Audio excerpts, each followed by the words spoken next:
আসসালামু আলাইকুম ওরহমতুল্লাহি ওয়া বারাকাতুহু। আল্লাহ রাব্বুল আলামিন বলেন, কুল সিরু ফিল আরদ, তোমরা জমিনে ভ্রমণ করো, ভ্রমণ করার দ্বারা জ্ঞান বাড়ে।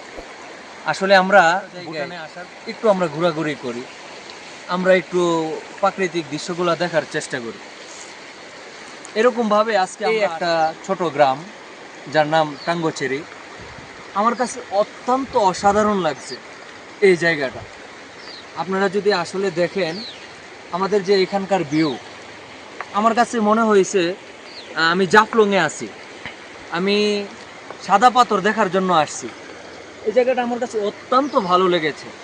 আলহামদুলিল্লাহ, এটা একটা স্পোর্টের জায়গা, অনেকে আসেন ঘোরাঘুরি করার জন্য, অনেকে ঘুরেন, ঘুরে ঘুরে এই জায়গাগুলো দেখেন। আসলে আপনারা যদি না আসেন এটার মর্মটা বুঝবেন না। আল্লাহ রাব্বুল আলামিন যে কোরআন মাজিদে বললেন, তোমরা পৃথিবীটাকে ভ্রমণ করো, ভ্রমণ করে দেখো। আসলে এই আল্লাহ রাব্বুল আলামিনের সৃষ্টি জগৎ অত্যন্ত সুন্দর। আমার কাছে কি বলে যে এটা ব্যক্ত করব, আসলে ভাষা নেই আমার।